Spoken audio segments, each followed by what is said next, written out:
नमस्कार, उष्मा की आवाज न्यूज में आपका स्वागत है। मैं हूं आपके साथ दीप्ति। आइए शुरुआत करते हैं खास खबरों की ओर। चंद्रपुर जिले के घुग्गर शहर में मूलभूत समस्याओं से हालात बेकाबू हो चुके हैं। रोज की ताजा हवा स्वास्थ्य से मिलकर जहन बन चुकी है और लोग बड़ी संख्या में बीमार की गिरफ्त में आ रहे हैं। प्राथमिक जांच के अनुसार 6 महीने में श्वास रोगों में 40% का उछाल आया। आखिर जिम्मेदार कौन है? कंपनियां, नगर परिषद या महाराष्ट्र प्रदूषण नियंत्रण मंडल? महाराष्ट्र के चंद्रपुर जिले का औद्योगिक शहर घुग्गर आज गंभीर प्रदूषण संकट से जूझ रहा है। यहाँ के लोग जहरीली हवा में सांस लेने को मजबूर हैं। इसका सीधा असर उनके स्वास्थ्य पर पड़ रहा है। स्थानीय स्वास्थ्य केंद्रों की जांच में आंकड़े चौंकाने वाले सामने आए। पहले 6 महीनों में आस्था, ब्रोंकाइटिस और COPD जैसी बीमारियों में 40% से ज्यादा की वृद्धि दर्ज की गई है, जिससे इसमें बड़ी वजह बताई जा रही है बढ़ता औद्योगिक प्रदूषण। आरोप है कि कई कंपनियां बिना सूची के उत्पादन बढ़ाई और प्रशासन खामोशी हालात को और खतरनाक बना रही है। भारी वाहनों की अनियंत्रित आवाजाही, बाईपास होने के बावजूद ट्रक गाँव के अंदर से गुजर रहे हैं। धूल, शोर और दुर्घटनाओं का खतरा लगातार बढ़ रहा है। सबसे चिंताजनक बात है, स्कूल के बच्चों की सुरक्षा के लिए कोई इंतजाम नहीं। इस मुद्दे को लेकर सोच संगठन और व्यापारी संगठन सड़कों पर उतर आए हैं। पहले अल्टीमेटम और अब नगर परिषद चलो आंदोलन। गुग्गस में जन आक्रोश साफ दिखाई दे रहा है। नगर परिषद के अधिकारियों का कहना है कि प्रदूषण का मुद्दा उनके अधिकार क्षेत्र में नहीं आता। यह मामला MPCB के दायरे में है। हालांकि उनका दावा है कि वे कंपनियों को लगातार पत्र लिख रहे हैं, लेकिन कोई ठोस जवाब नहीं मिल पा रहा है। मी सर्व घुग्गुसवासियांतर्फे एक प्रतिनिधी म्हणून मी डॉक्टर कोल्हे इथे उभा आहे आणि माझ्याबरोबर सर्व आमच्या सोच संस्थेचे, व्यापारी संघटनेची आणि गणेश मंडळाचे आणि गावातली बरीचशी प्रतिष्ठित मंडळी इथे उपस्थित झालेली आहे. त्यांना मी सर्वप्रथम धन्यवाद देतो. गेल्या 2 महिन्या अगोदर आम्ही आपलं निवेदन या गावाच्या परिस्थितीबद्दल घेऊन इथे आलो होतो आणि त्यावर काय कारवाई झालेली आहे हे विचारण्यासाठी आपल्या सर्वांतर्फे आज आम्ही इथे जमलो आहोत.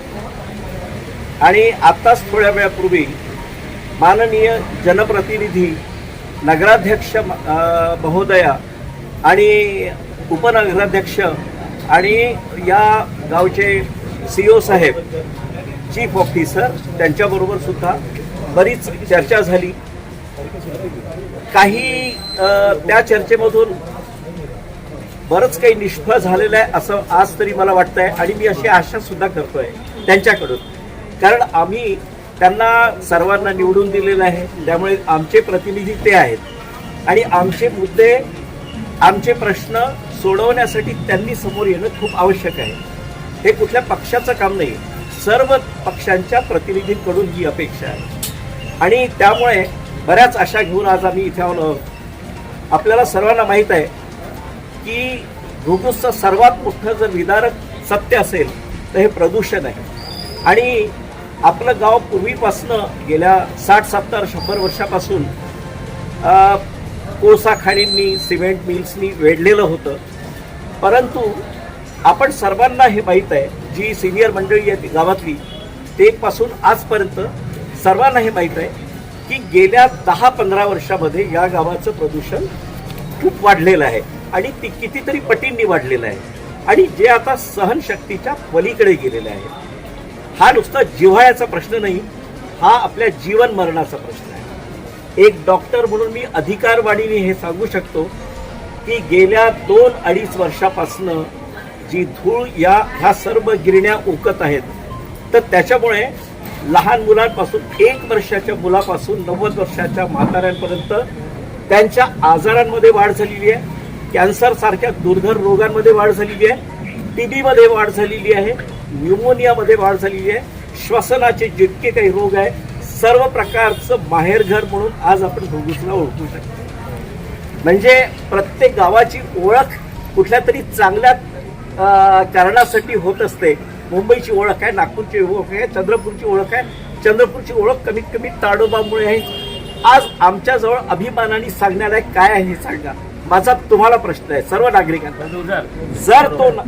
जर दुर्दैव हे आहे की आमच्याजवळ अभिमानाने सांगण्यालायक आज काहीच नाही आणि जर ते मिळवायचं असेल तर आपल्याला शांततेने का होईना लढा द्यावा लागेल. आणि हा लढा समोर नेण्यासाठी आम्हाला कोणाच्या राजकारणात पडायचं नाहीये, कोणालाच पडायचं नाही. राजकारणाशी आमचं घेणं नाहीये, परंतु प्रदूषण हा सर्वात महत्वाचा मुद्दा जो प्रत्येक नागरिकाशी संबंधित आहे. म्हणून मी इतकी कळकळीने विनंती करतो की आज 50 लोक आले असतील आमच्या बरोबर, उद्या 500 नक्कीच आले पाहिजे आणि यांना आम्ही एक मर्यादा आखून देणार. मी असं म्हणत नाही की आमच्या 10 मागण्या आहेत त्यापैकी सर्वच मागण्या ते पूर्ण करू शकतील, कारण त्यांची काही मर्यादा आहेत. आम्हाला समजतं ते, आम्ही मूर्ख नाही आहोत, परंतु त्यांनी सुद्धा आम्हाला मूर्ख समजू नये किंवा त्यांनी आम्हाला एक वेळ निभावून देण्याची ही संधी म्हणून याला घेऊ नये, ज्याला आपण मराठीत हलक्यात घेऊ नये असं म्हणतो, तर तसं घेऊ नये. कारण यापुढे आम्ही चूप बसणार नाही. आम्ही आमचे होमवर्क करत राहू, पुढे काय करायचंय ते ठरवू आणि 1 महिन्याच्या हा महिन्याच्या शेवटपर्यंत यातल्या कमीत कमी अर्ध्या मागण्या आमच्या पूर्णच्या आणि वाजवी आहेत, ज्या ते पूर्ण करू शकतात. अर्ध्या मागण्या ठीक आहे, त्याला थोडा वेळ लागेल, पण त्या अर्ध्या मागण्या तरी जोपर्यंत पूर्ण होत जर नसतील तर मग आम्ही आमचं जन आंदोलन उभारू आणि त्याची पूर्ण जबाबदारी या प्रशासनावर, नगराध्यक्षांच्या सर्व जनप्रतिनिधींवर, इथल्या सगळ्या नेत्यांवर ती जबाबदारी आहे. हे मी आपल्याला सांगू शकतो. धन्यवाद.